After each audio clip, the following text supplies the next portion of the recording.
Good evening, everyone, and welcome to TC Global's webinar on online learning, navigating the new normal.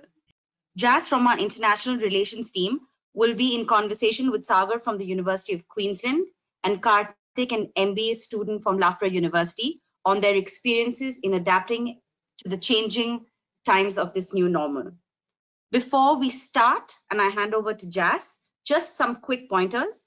We know you have a lot of questions around today's topic, so please feel free to write in your questions on the question tab, which would be on your right-hand side or the center of your screen, depending on your device.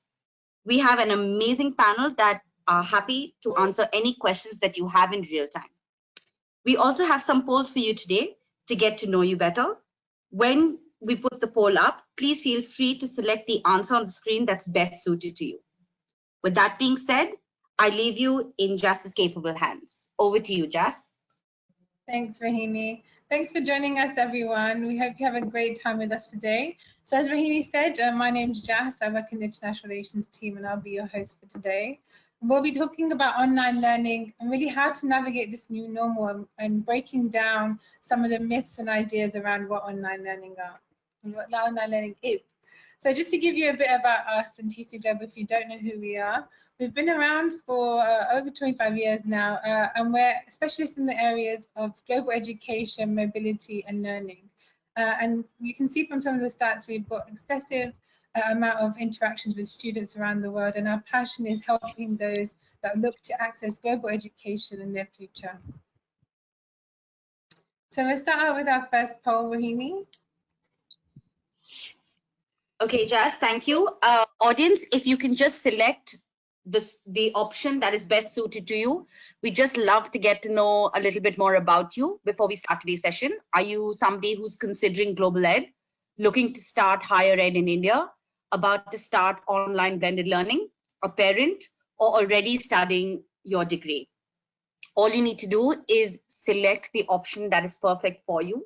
And I can see about 30% of our audience has already voted. So we'll just leave that open for a couple of more seconds, Jazz, so we can share that with you and the panel.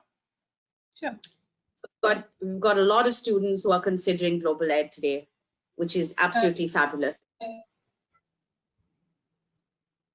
So let us know when you're right. It also helps us in our conversation as a panel, making sure we address some of your top concerns and tailoring our conversation for who's here joining us today. Great. I'm just going to close the poll, guys. Thank you so much to our audience for responding. So Jazz and our esteemed panel, our audience today comprises of a mix of about 53% that are looking and are considering global ed, 27% that are about to start the blended and online learning programs. We've actually got some parents with us today as well, which is fantastic. And we've got about 7% that have already started their degree. Back to you, Jazz. Thank you, Rahini. That's beautiful. That's such a nice mix. So it's great to have so many of you with us today. We'll be answering questions throughout, so feel free to drop them into the chat function. But let me start by introducing my panel. So as I mentioned, my name is Jazz. I work in the International Relations team at TC Global. I have a history of working in global education and an advocate for human rights. I also have alongside me some of my colleagues from International Relations. Kalpana, if you want to turn your cameras on. So Kalpana has been helping students shape their lives and working in global education for over 17 years. She's got great expertise in what's going on in the world of global ed and has worked with universities from across the globe. We also have Bindu Chopra with us, and she started her career in hospitality and then moved over to shaping the lives of students around the world. Has been doing that for over 18 years now, so feel free to ask questions. We're also very lucky to have some other guests alongside us. Sagar is from the University of Queensland, and he leads their strategy in India.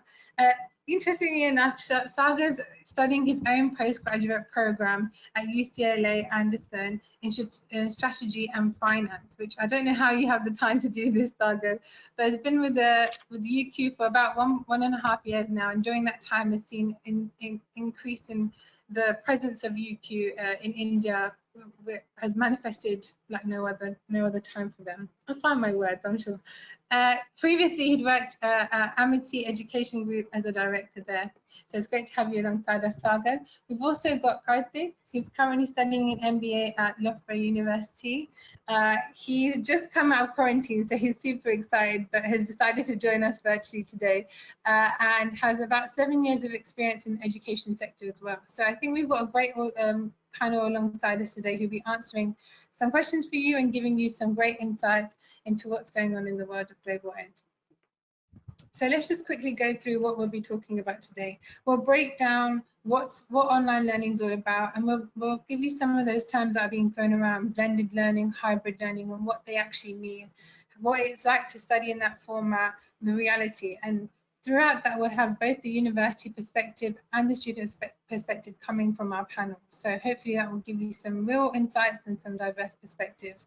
We'll also be really answering the question, is online learning or starting online, is blended learning actually the right option for me? And what's the future of learning going to look like? Will I be employable? All of those kind of questions will be answered throughout the session by our panel. So to give context, how did we find ourselves in a world where we're talking about online learning? I'm sure all of you have heard about COVID-19, but let's talk about its particular impact on the world of global ed. So in terms of mobility, there's limited travel options right now. And for some times, borders were even closed. What that's meaning is accessing a campus, even if you're in the country, but even if you're not trying to get there, has been extremely difficult, which has meant that universities have had to be innovative in the way that they're teaching. Social distancing has become part of the norm, and therefore they've really been quite well adapting to allow partially online programs, and that's that blended learning we're talking about, to take place as the forefront of teaching. So you'll start your programs online, which allows you to maintain that social distancing, and it means that you're also being able to access all of your fantastic learning opportunities without the block and the barriers of physical presence.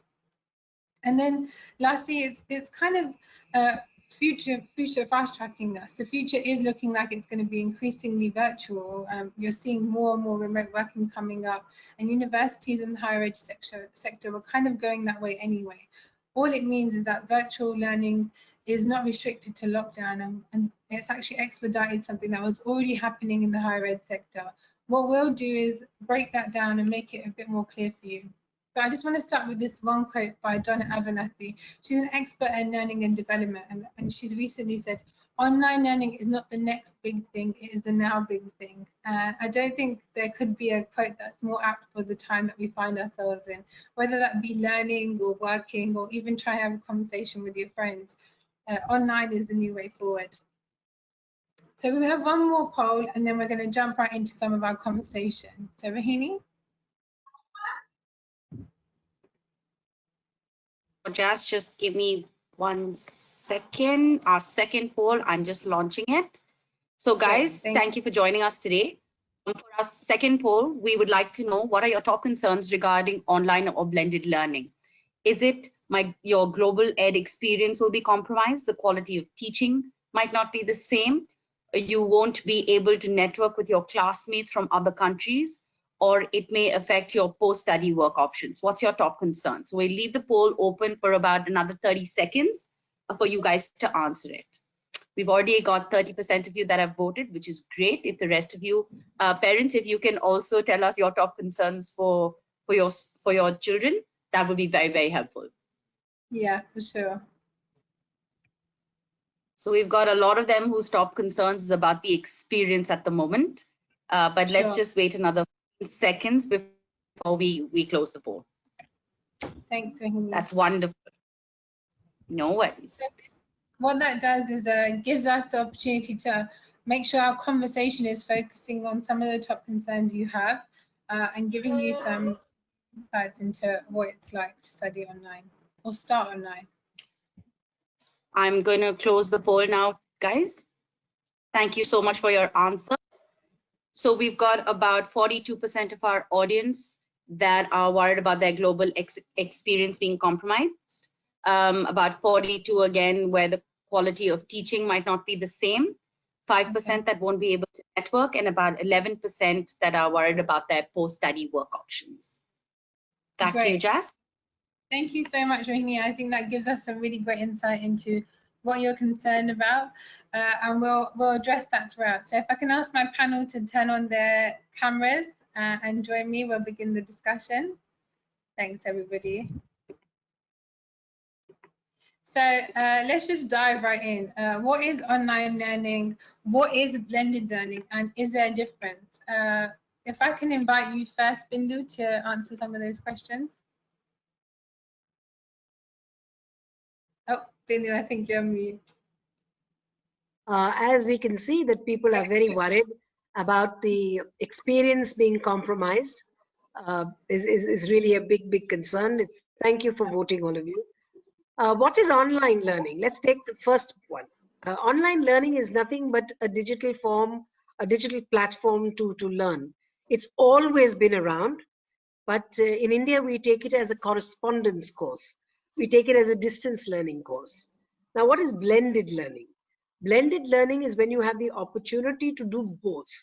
So you may start off with online and then go face-to-face, or even if you are on campus, some of your classes may be digital and some of them will be face-to-face. In the old days, you had a lot more face-to-face and lesser online or digital learning. So it wasn't in the forefront. Today, it's become this huge, what word can I use, bogey in everybody's mind, that I'm not going to get the same experience. I'm not going to be sitting next to my friend. I don't know what's going on. So the difference basically is that the large classes, the lectures, because of the problems and the thing that pandemic that we're going through, that has gone online, even if you're on campus. So don't say I will not go to this country because they've gone online.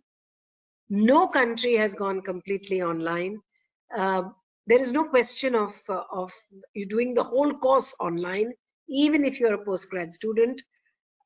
It is going to be blended. So you're going to do the smaller classrooms, the tutorials, lab work in some cases are going to be online, and the rest of it is going to be digital. And that's going to stay. It's not going away anywhere in a hurry. So that's the difference basically between the two. Thanks. Actually, I'd like to pick up on what you just said. There's a number of students that are concerned about the whole program ending up being online. The COVID situation is continuing. Sagar, I mean, from a university perspective, what do you tell students in that position? See, firstly, I'll totally second, what was said. There's no program that we're talking about is completely online. We're not talking about an online degree. We're talking about some kind of an arrangement put in place in the best interest of students to maintain the continuity of education. And I think these are measures which have been brought in after deliberate considerations of, how do we maintain the same kind of quality? How do you not compromise on the kind of experience a student wants? We're talking about, let's say if we talk about a postgraduate program in Australia, we're talking about a 2-year program. And we're all hopeful that, maybe by the end of this year or maybe by early next year, the borders will be open, considering both countries, will follow that. And we are saying that it's a part of the program that, you can do online, and the balance, of course, will be at campus. And even for an undergraduate program, it's the same thing that, just to avoid that gap, this provision has been brought in for students. I think we have a good number of students who commenced online with us, in this particular intake in August. Of course, it was initially overwhelming, but with all the support that they're going through, and the fact that there are government policies which are supporting the online learning, and their other interests are not compromised, we have seen that they're appreciative that this would be the new normal, the blended mode. Yeah, I mean, I want to pick up on a couple of things you've said there, Saga. If Karthik, I can take your perspective as a student. I mean, how have you found it adapting to this new blended mode of learning where you've got part of it online?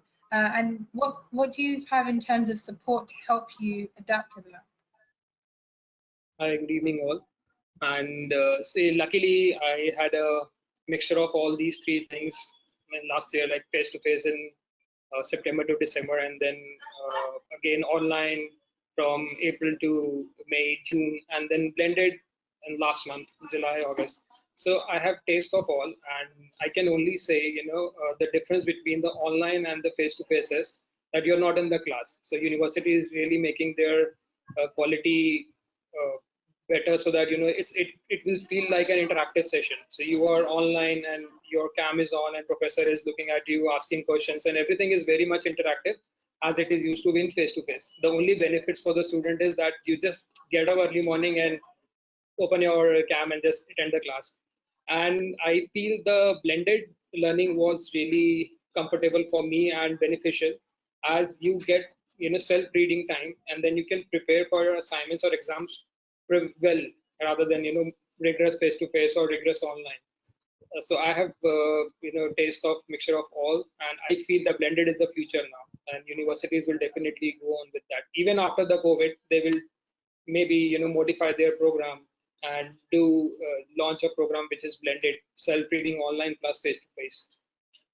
Yeah, thank you for that. Actually, if I just ask Kalpana for you to comment on that in terms of some universities that we work with across the world, Saga is saying that obviously the university is adapting, so is Karthik, but is this a trend that we're seeing, and what is the future of learning looking like in terms of there being this online or blended component to it? So basically, if you look at it, blended is the way forward. Even Indian government in the new policy, NEP, has talked about it, and it is going to be the norm. Not only overseas, we are going to have the same in India. Universities are adapting to this new model. As Karthik said, rightly said, and Sagar said, every university is putting in their best foot forward. They are bringing in new tools to help the student to have the same experience or a better experience. Students are getting that experience where they are obviously waking up whenever they like and opening up the cam. But besides that, there are quizzes that are happening all the time. They are doing assignments together. They are doing things which probably in the older times was a little difficult. It was not difficult, but the interaction between students used to be limited. Now students are also participating. So it's a new normal which is leading the path to better future, I think. That Yeah, would. I think. I would like to add one more thing with Please go Kalpana, ahead. as she said. The best thing happened with this online and blended learning. Our group work has been enhanced. Initially, when in face-to-face, when you used to do the group work, so one of the group member, made some excuse that, not available, or maybe by, any chance he or she is not available. But when we are doing things online, so everybody is don't have to go anywhere. You have to communicate online. So we make sure that attendance is 100% during the group work. So productivity has increased in terms of group discussions and group works. Yeah, which is I want to add something there, which is what Kalpana brought up, that even in India, we're talking about tertiary education. I'm talking about even primary education now in India. All our school kids are on, are on the digital platform. It's such a great learning for them as well, and they're getting used to the way. So there's no new normal. Take that off. This is the normal that going forward. And our little kids, fifth, sixth, seventh standard kids are adapting to it so beautifully. They're not going to lose the year. They're still going to do their exams. I think it's a wonderful. This blended learning is a wonderful way forward. May not be the way we looked at it, but you have to change with the times. 100%. I mean, just to ask a couple of questions around that, I want to touch on two things: on the types of platforms being used, but also networking. So if we deal with the platforms first, what is, I think the perception in India, like you've said, is that it's a lecture where you're just talked at, and the fact that you've mentioned that group work happens and things like that, Karthik, it'd be good to get the kind of idea of what universities are using to make it much more interactive for students as a learning experience. So Saga, if you want to kick off, and then maybe Bindu or Kalpana. Yeah, so Jan, I think we're talking about very sophisticated platforms. These are interlinked between different applications and softwares. So it's like basically a student experiences some part of connecting through Zoom, while there are other platforms where they can submit assignments. There are platforms where they can connect, with their professors, and so we had a look initially. So at UQ and many other universities in Australia, we shifted to online back in April itself. So that is the kind of infra that we had to immediately go on without disrupting much. And I think we're talking about very sophisticated platforms. So at UQ we use a Blackboard. That's a software, and we use a customized version of it. It gives the student, I think, enough options to interact, to feel part of that global cohort. What I feel, people miss, and I think the social interaction is not new for them. Already, in their own social circles, they're already connected. It's just that they're talking to multiple people who should be in their cohort, sitting at different places. They can see each other, talk with each other, like what we are doing. And Yeah. I think we're realizing how we're all moving towards. Yeah, thank you. I mean, I think that's exactly what we're talking about. And actually, Sagar, just to add on to that part, I think students are always asking, why are the fees not reduced? Bindu, you want to answer that one? Well, the fees can't be reduced. I mean, the infrastructure is being raised to make sure there's safety whenever you come back. Professors still have to be paid. Classes are still going to go on. They've had to adapt to this new, way of teaching. But I have to admit that the universities have been proactive. They may not have Right. reduced their fees largely, but they're giving it to you in other ways. So the scholarship pool at the moment has gone up. So there are a lot more scholarships. They're not calling it reduced fees, but they're supporting you in other ways, and that's going to happen. So everybody who thinks that all these universities had so many scholarships this year, don't be too surprised. You're waiting to go back face to face. The scholarships might vanish because they also understand that. They'd like you to take the plunge and try out this new way of studying. But yeah, there is been a reduction of some sort, but it hasn't been a huge fee reduction across the board, across countries. Okay, so, we're talking about limited ones. But yeah, that's not going to happen in a hurry. I mean, that will lead me nicely on to our next question. And I'm just going to quickly go through some of the features of online learning. When we're talking about online, we mean blended, because as our members have mentioned, it's not that everything's going to be online. Online is just part of the component of a much wider learning experience. So blended is the way to look at this, where you have some of it online and then you have some of it face-to-face. So you kind of get the best of both worlds. Your quality is ensured throughout. It's the same quality, and that's what we've kind of heard from our panels. And you can still find plenty of ways to be interactive and collaborative. In fact, I think that's a great example that you gave, because in a virtual classroom, you're less likely to be less engaged because the professor can pick on you, or you have to be present in a group conversation because you're supposed to be at university at the time. So in fact, your collaboration, your interactiveness with your peers, with what you're accessing in terms of learning materials, but also people across the world, is much broader and a wider breadth.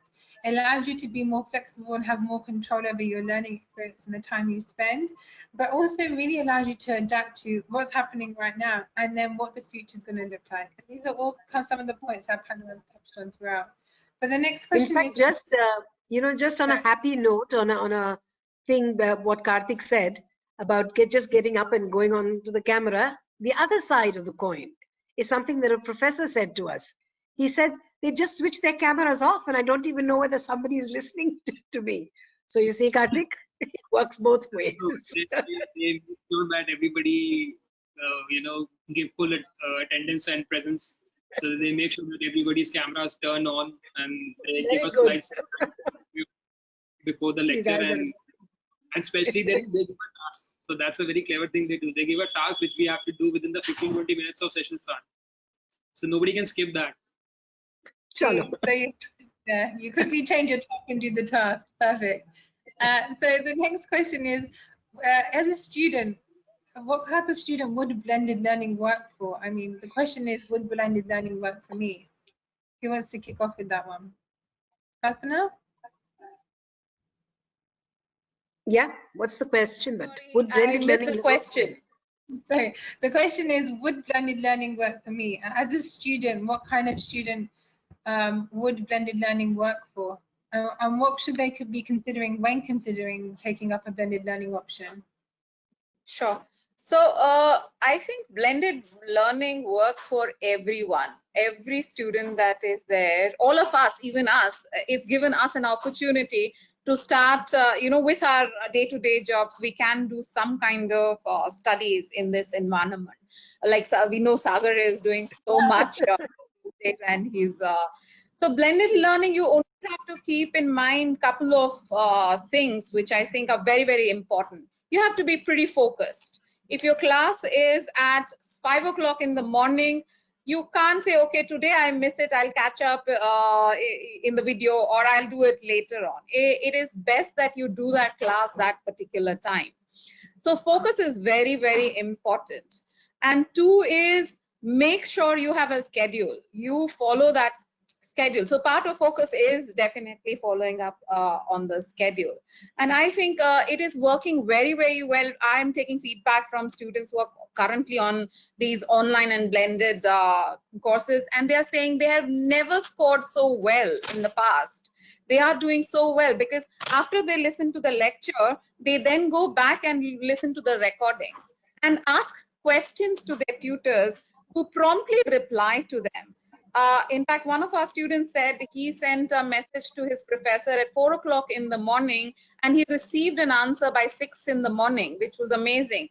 In the real world, when they were going face to face, they needed an appointment with the tutor, and then those questions could be answered. And in this world, here you post a question, you get the reply. How amazing is that? Yeah, I mean, perfect example there, Kalpana. Do you want to add anything there, Sagar? I think I'll agree, that it really works for everyone. I mean, with a personal bias that I'm going through, one of it, which means 4 of my modules will happen at UCLA, while the other balance 8 are happening online. And I mean, works well for me because of the work commitments. But at the same time, I think it's also important for students and parents to realize what are the other options at hand. I mean, are they willing to take a break? Is there enough opportunity in the employment sector right now that they would like to take a job or something? I think we have seen back in Australia a lot of people coming back to education, trying to reskill, cross-skill themselves. And I think the other option, which if not international education, becomes the domestic education providers. And I think the perception of what they have for online will be even greater when they go to some of the options that may still be figuring out how that whole flow goes. And because India will take some more time, I feel, to get into this flow of online and blended mode.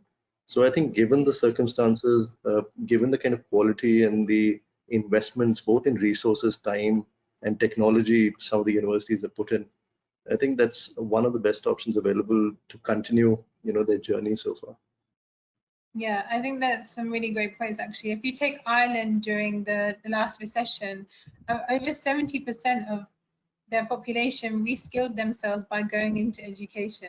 Now that's insane, but that's such an impressive way to think about it. Use this time to make yourself prepared for the future. I mean, Gayatri, you're currently studying, so what's your perspective? If a fellow student came and asked you, does it work, and how's your experience, and do you think I should do it? What would be your honest advice?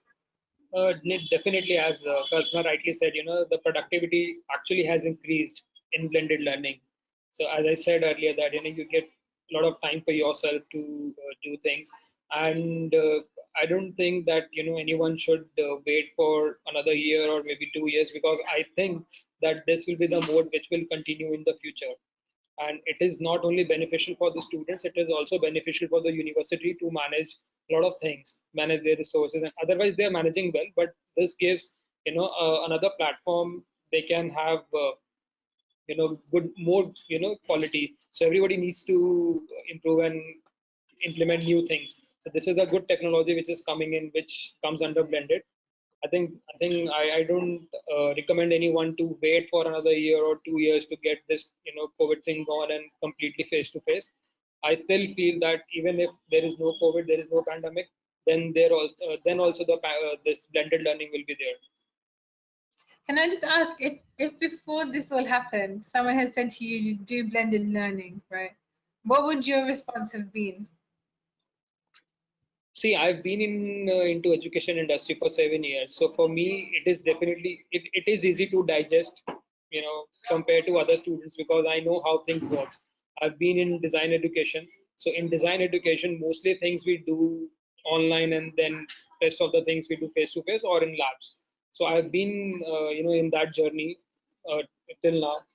And as for other students, yeah, unless and until they do it, they won't be able to get to know what exactly it is. But for the students, for the prospective students, we are the examples, and not only me. Like, there are thousands students who have done their graduation or post graduation during this pandemic, so they can give the feedback.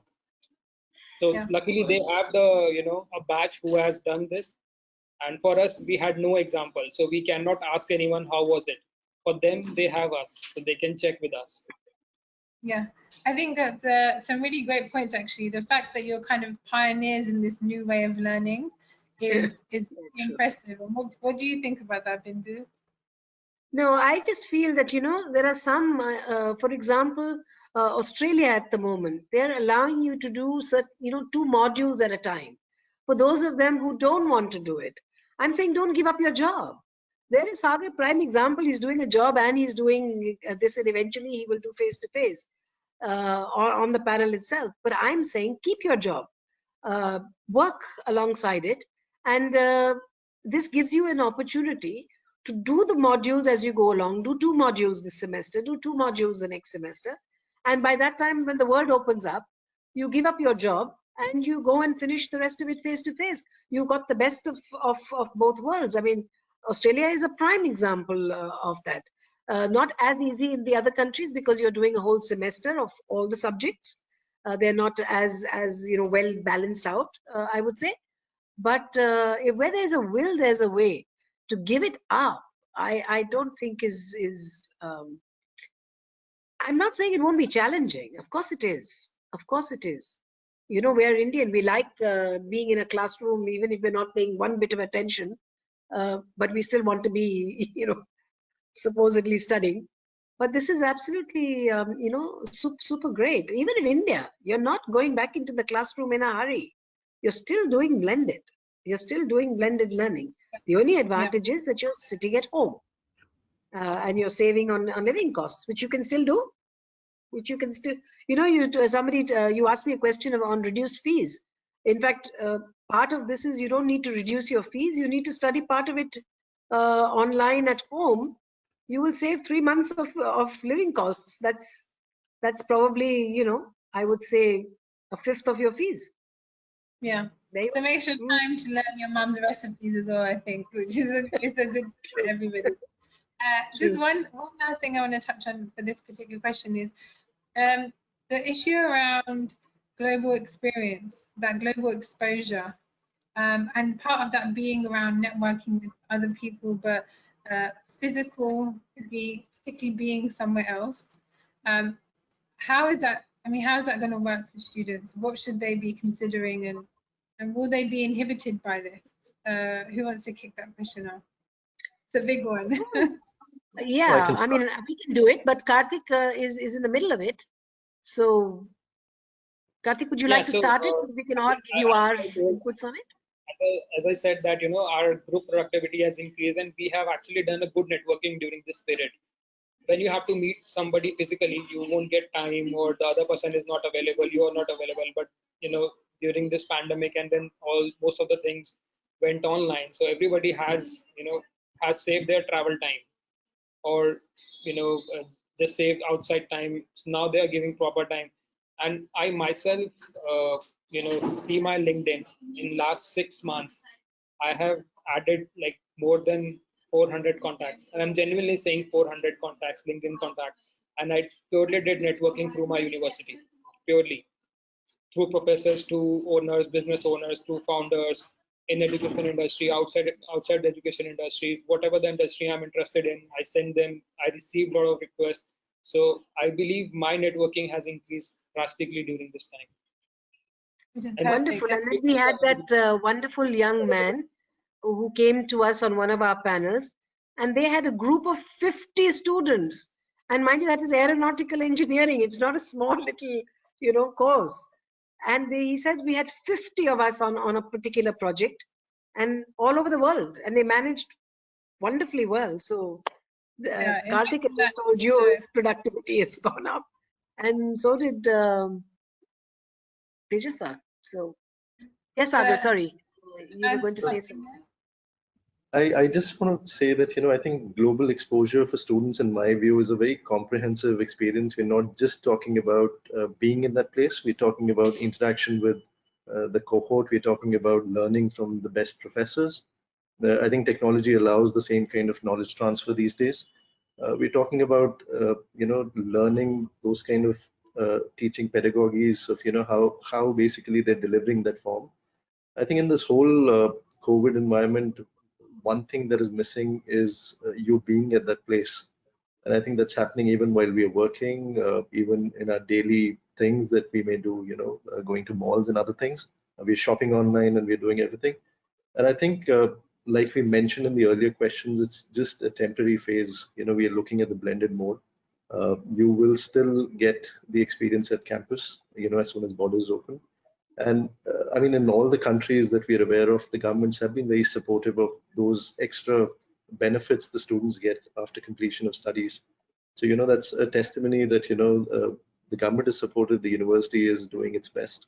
And that one thing which is missing is globally missing, at all ends. But it doesn't take away the feel of being taught by the top professors, by meeting students on Zoom of different nationalities, doing projects with them. And, so that's my view there. Yeah, I think that's a great perspective. Kalpana, you wanted to add something? Yeah, I would like to add a couple of experiences on this networking bit.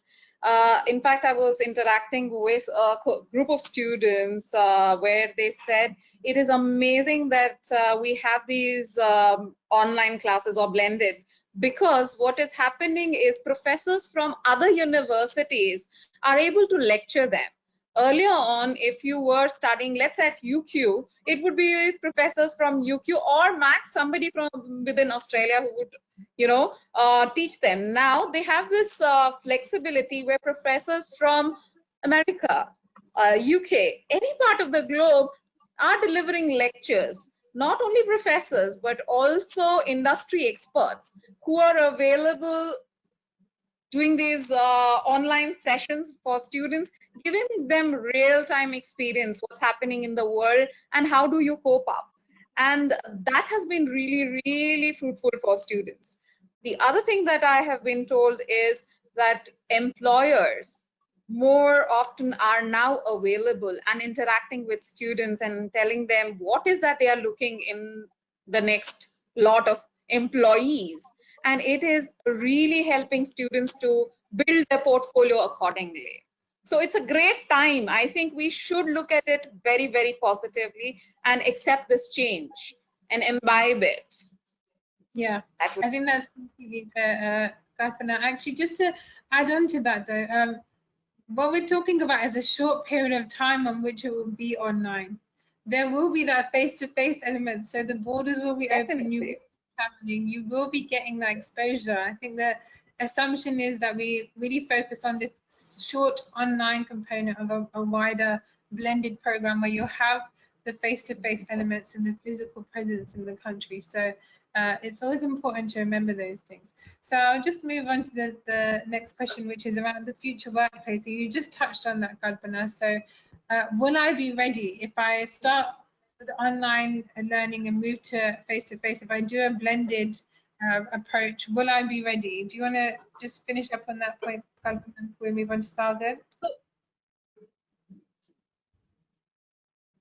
Yeah, Sagar. So you go first, Kalpana. If you go first and No, then Sagar.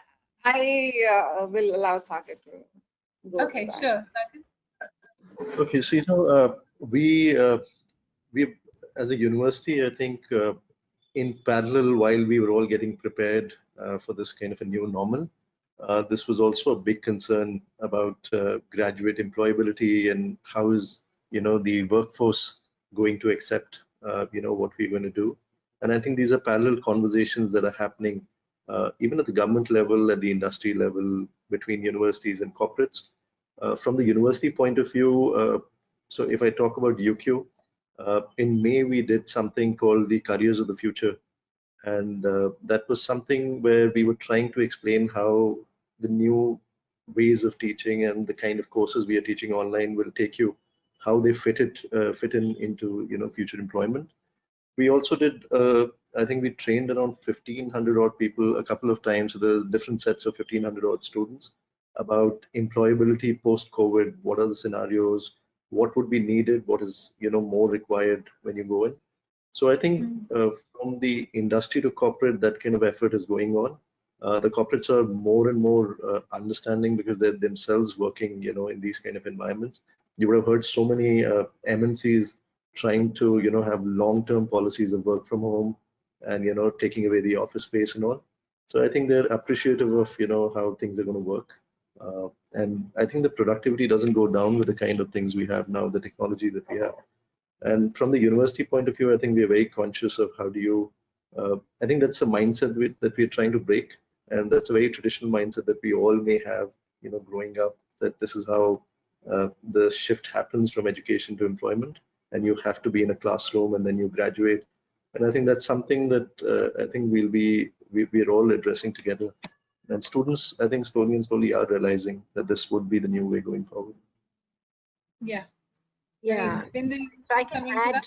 yeah, ticking off from what Sagar said, that universities are very proactive. I mean, at the end of the day, you want your kids to, your students to get a job. But will I be ready? In fact, I would look at it the other way around.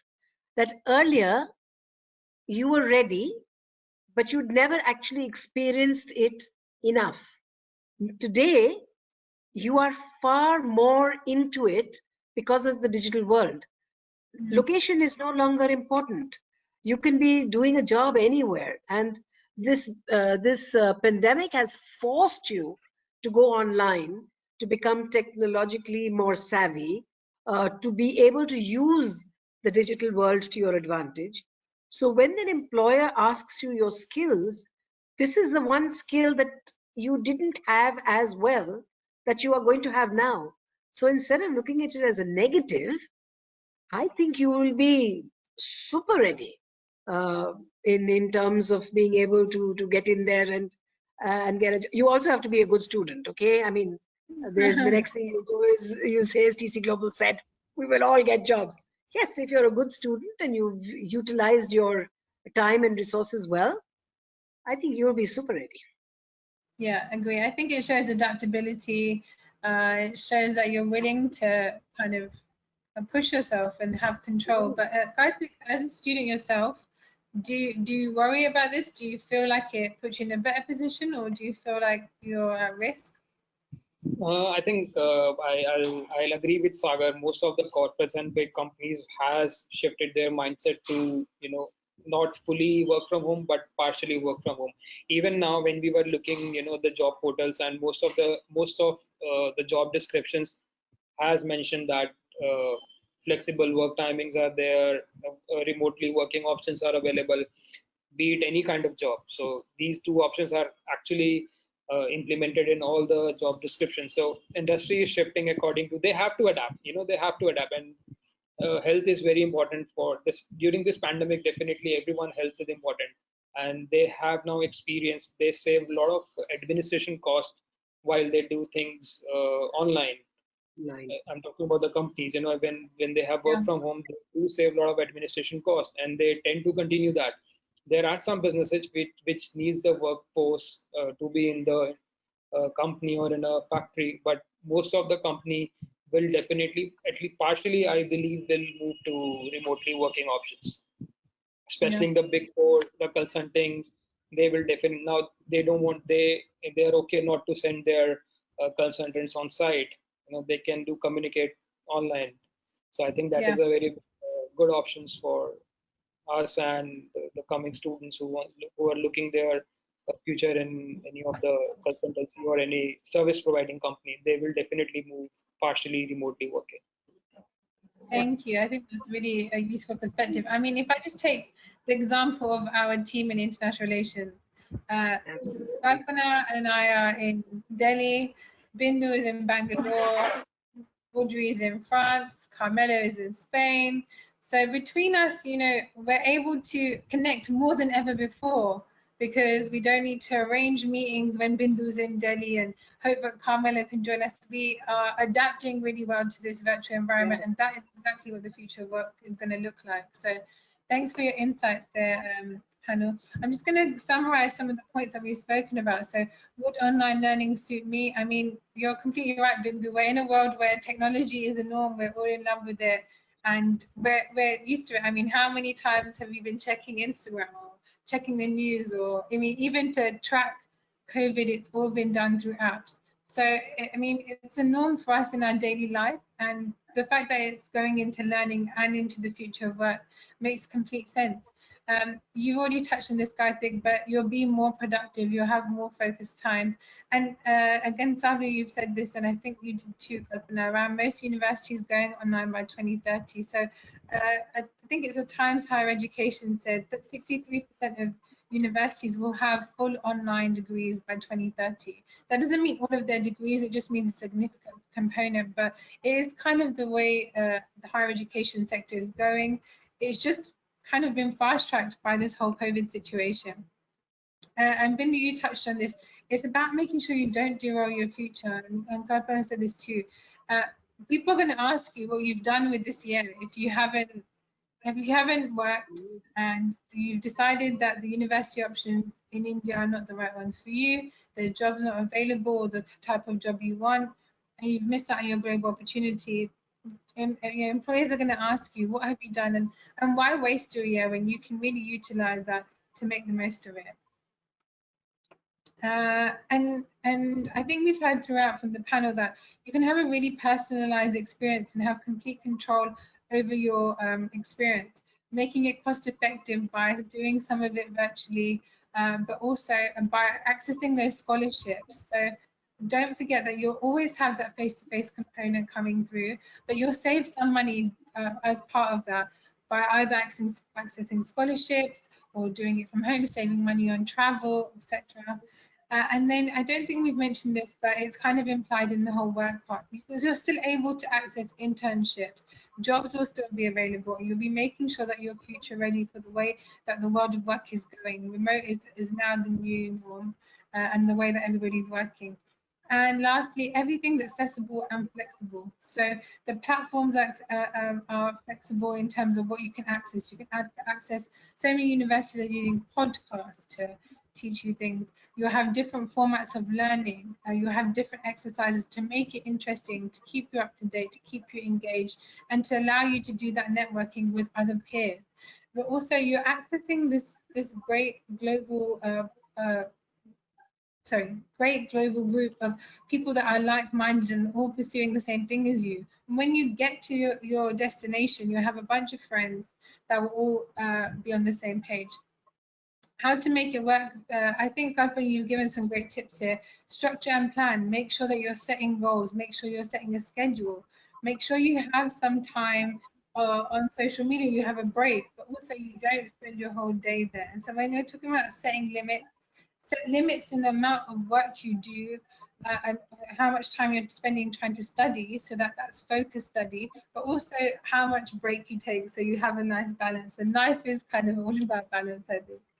And really importantly, and this has been a kind of undertone of the entire conversation so far, is making sure you connect and ask, connect with other students, connect with your professors, connect with people in your university network. If you've got a question, then this is more important than anything else, being proactive and owning your learning experience. So this is the same case as if you're doing face-to-face, pure face-to-face. But in blended, you have that flexibility and that kind of ease of accessing a professor, messaging them at 4 a.m. and getting a response at 6 a.m. And then also setting up groups of these study groups and these groups of your peers that you can learn together. You can access all kinds of people from around the world in one spot. So I'm just going to quickly touch on post-study work, and Bindu, feel free to jump in on this if you want to. But in terms of post-study work, there's a fear that it's going to be impacted, your access to post-study work options and stay-back options if you do part of your degree online.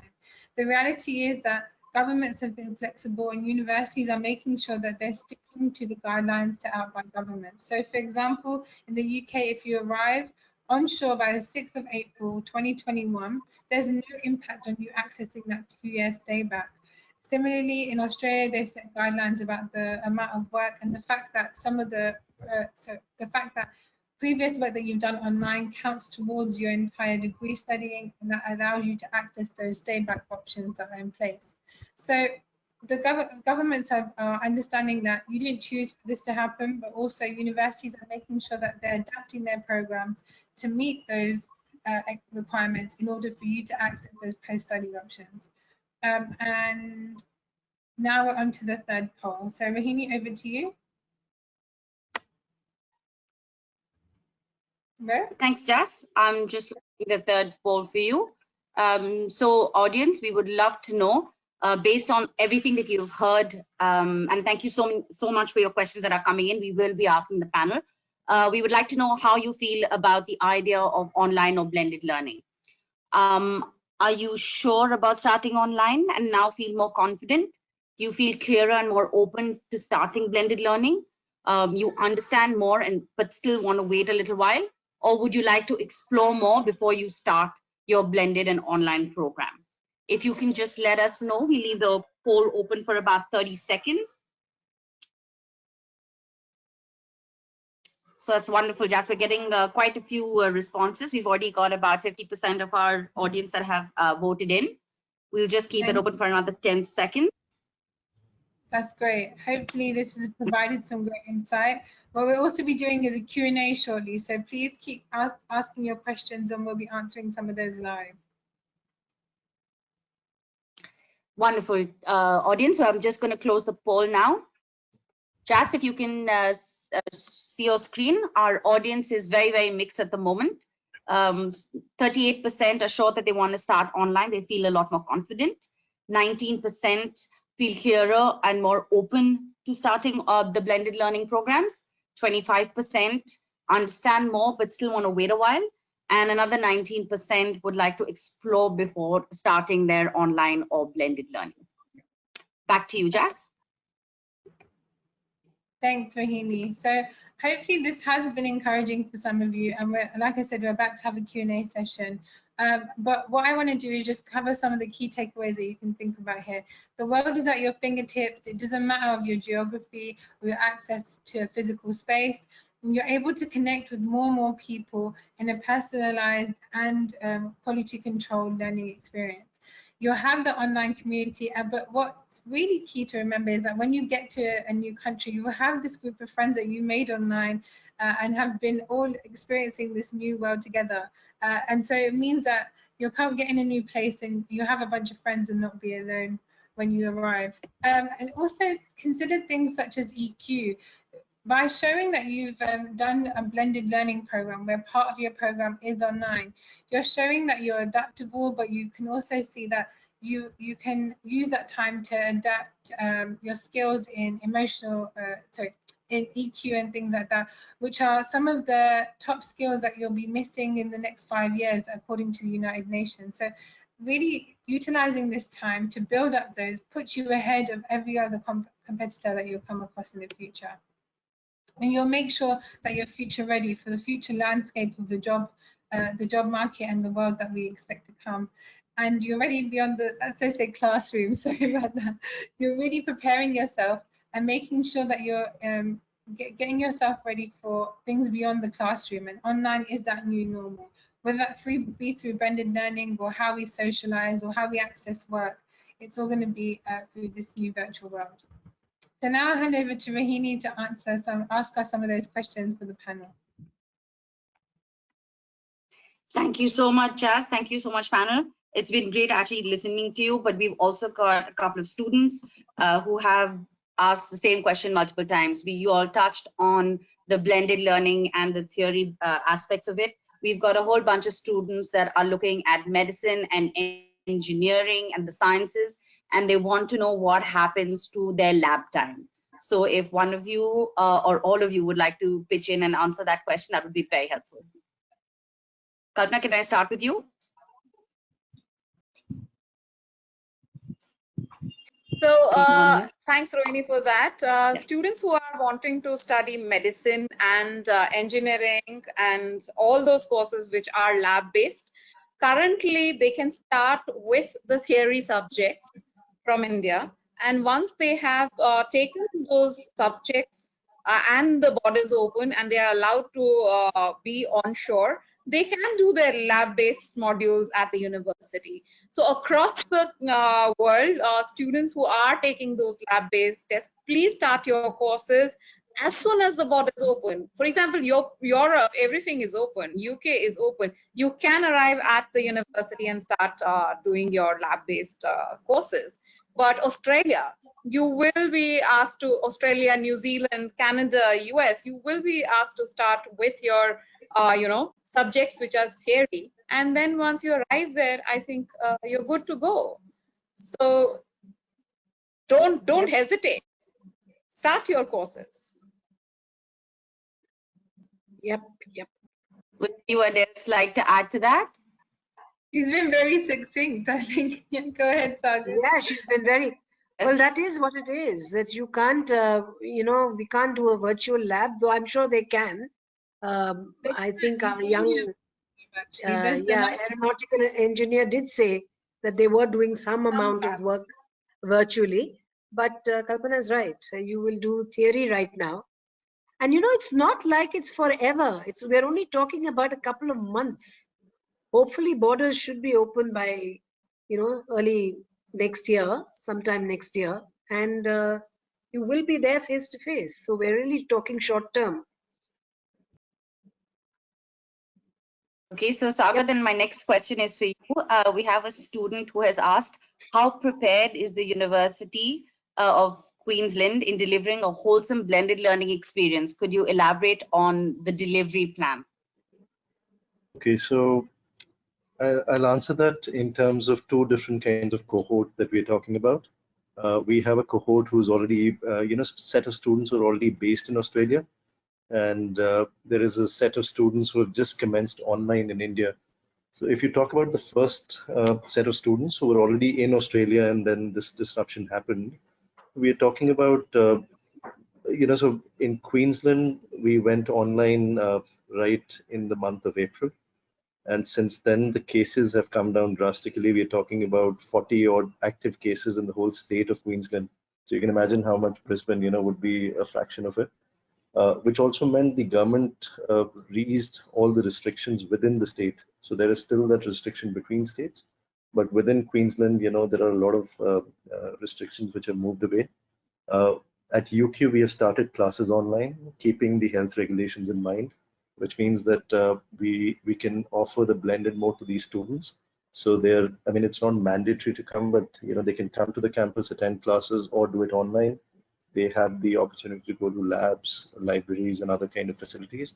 So that has started. I think that was a good confidence booster for the community, for the student community also. And then when we talk about the students, I think that also gave us quite a bit of idea how do you administer the whole teaching experience, learning experience for these students, while the student body is still lesser as compared. And now when we are talking about the new set of students, I think you're talking about countries who are very well prepared. I mean, Australia, New Zealand, for example, have been very apt and totally in control of the situation right from the start. They've been very conscious of border opening and the kind of movements that can happen. And I think the same sentiment flows within the universities too, that they're taking it easy, they're taking it slow, they're trying to understand what can be the implications And I think that also gave us a lot of time as a university to make these kind of plans of how do you deliver, how many students can come in, which classroom allocation and these kind of things. So I think all in all looks good. We are eagerly waiting, for the good news to come and the borders opening. In fact, to that extent, we also announced a couple of months back when things were, I mean, we were hopeful maybe the borders open that universities have gone to an extent to say the quarantine expenses will be taken care of, the accommodation will be, taken care of by the university. They can help you find the kind of right options. There are multiple options in terms of the daily needs of students, which the universities, stepped up for. So I think we're all prepared. It's been some time. It's not something that has happened last month or something. So I think we've all understood at least to what we can do as a university. Can I just add to what you said there, Sagar? I don't think that the higher education sector is known for being particularly fast, but the way that everybody's adapted, but with such quality, and that's the thing to I think everybody should think about, is that universities are regulated on the quality of their programs, so that is never going to be a question. But the fact Yeah. that the quality hasn't been compromised, but the experience has been changed and challenged in such a drastic way is, I think, incredible, and shows such a resilience in terms of higher education, the opportunities that you could find there. So I I just think wanted to just add. to add to you, Jess, we're talking about a year where 7-8 months have already passed in this whole transition. But if you see the current THE rankings, the QS rankings, the group of eights, all, I mean, good universities have jumped up in their rankings, so they've been able to maintain the academic quality, the integrity. And I think that's a big enough testimony of, that how conscious they are of this fact that the quality of education cannot be diluted. 100%. That's absolutely great. I'm just building on everything that you've just said. Karthik, if I can ask you to elaborate a little bit more on the technology that universities are using to deliver these blended online programs, as well as how it affects you, with the time difference, because we've got people from all over the world wanting to go all over the world. So between the time difference of classes and the technology that they're using. And I know we touched upon that during our discussion, but we have a lot of questions around that. So if you can just shed some more light and details on that, that'd be. So normally with us, our university actually implemented this.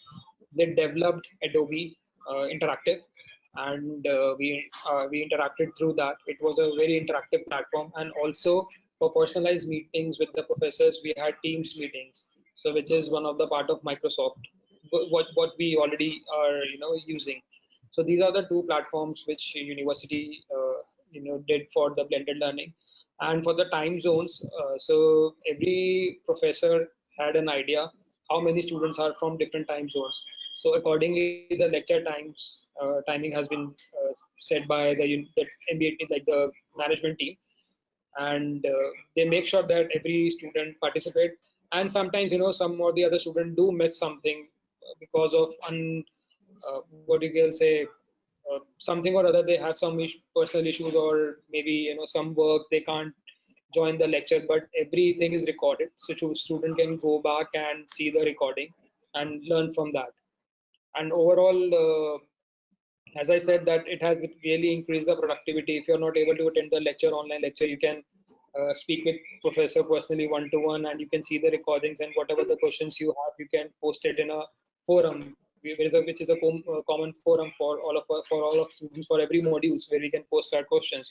And not only that, the group work. Most of the modules are entitled to have a group work. If like there are 5 in the group and one is missing, has not attended the classes, but before has attended, so it is already, the information has been passed to that one which who did not attend the class. So I think everything is well managed by university, and definitely from the students end as well, because we really worked hard to adjust with university, to adjust with the timings. So this is something, pandemic is not not because of the university or not because of any government. It is something global, and we both end user and service provider, university and students, has equally participated to make this model success. Super. Can I add That's Sagar, is there anything else? just a small thing? I mean, I think we at times in the last few months I have a feeling that we underestimate what the students feel. We at UQ have something like an annual thing called the Create Change Challenge for school students, and this time the challenge was how do you design a university of the future? And we got more than 20 students. It's just been 4 days that we sent it to the schools. There are already 20 schools, signing up with their teams, talking about what kind of plans they have. So I have this feeling, that was very good to see that these students really are thinking about what kind of things can, happen in the future universities, how things are going to be different. So I'm sure, they're conscious within themselves. This is a generation which has been raised with technology. They know Yeah. much more than us when we talk about these kind of platforms. And the acceptability of that concept of how does a future university look like in 4 days, we were quite sure that we keep trying to do these kind of seminars even at UQ. And at times we got this feeling that I think that they themselves want some kind of a change, maybe, how they're being raised now. Yeah. True. True. Nice way to end that. That's great. Thank you. Also, we've got a couple of questions saying, all the universities normally have pre-departures and orientation weeks that obviously, unfortunately, a lot of students can't participate in. And you'll cover do's and don'ts. Is there a session on mastering blended and online learning that a university will offer before they start? I can answer for a variety. Or Sagar, do you want to Yeah, go Jas. first? And I've been, I'm also working as a student ambassador with my university, and I've been part of all these events from past 3 months. And university is continuously doing it every step for every department, for business school, for sports school, and I've been part of all the web chats and webinars and all the interactions with the students and the parents. So university is actually doing all of this, and I think Sagar will add on that universities are on it, and they are providing maximum to maximum information, be it pre-departure or how the module will be, and all the information what's going to happen during the next year. Absolutely. Yeah.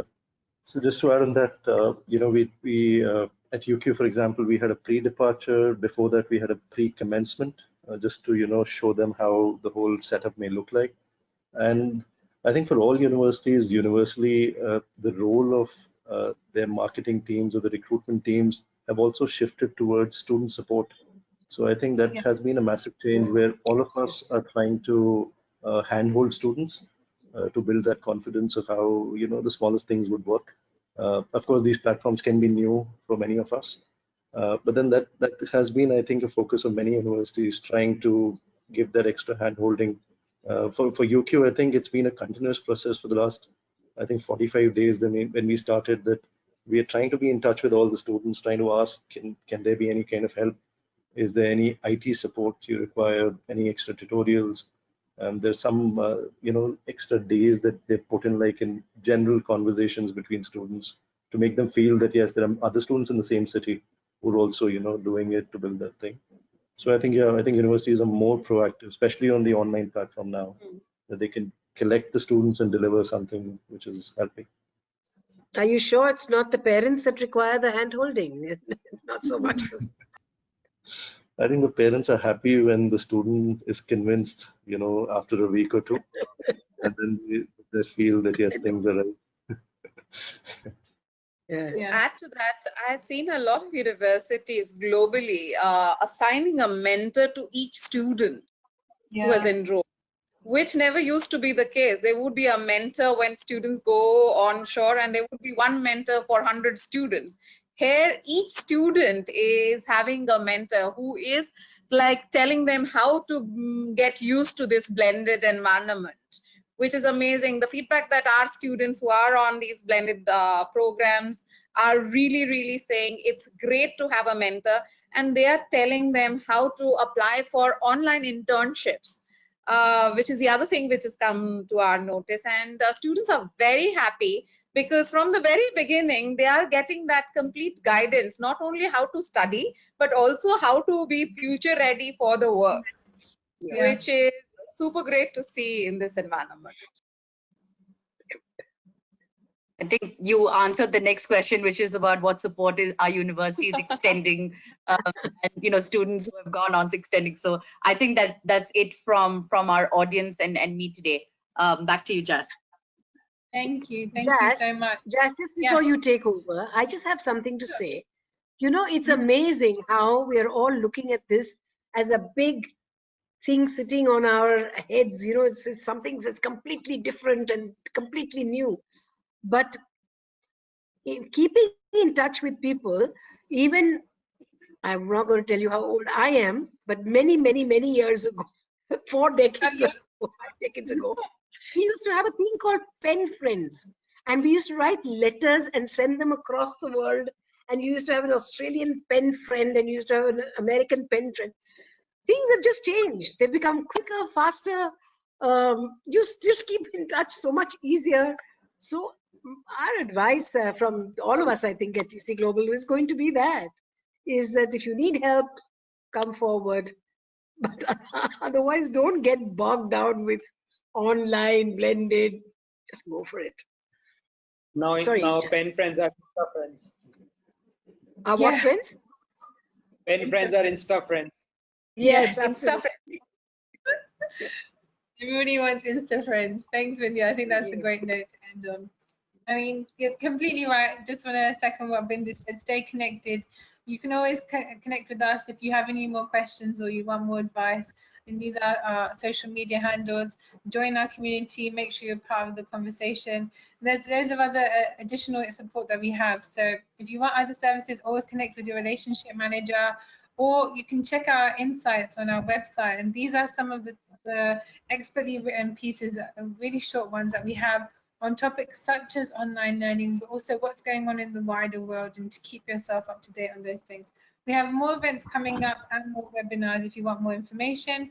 So for example, on the 30th of September, we have a coffee hour with students and alumni from Australia and New Zealand, giving their insights into their experience, similar to what Karthik's done here with us today. And then we also have a fantastic session with some experts from around the world on finding opportunities in times of crisis. So we've touched on some of those concepts today, but what's important to see is that whenever there's a crisis, there's always an opportunity, and the best way to look at it is finding out the opportunity. And I think this conversation has been a perfect example of the fact that there's plenty of opportunities out there. So thank you to my panel, you've been incredible. Thank you to all of you for spending your evening with us. Thanks to Rahini for hosting us, and if you need anything, just drop us an email. Thank you. Thank you. Thank you, everyone. Thank you. Thank you, panel. Thank you, Jas. And from everybody at TC Global, we hope you stay safe and speak soon.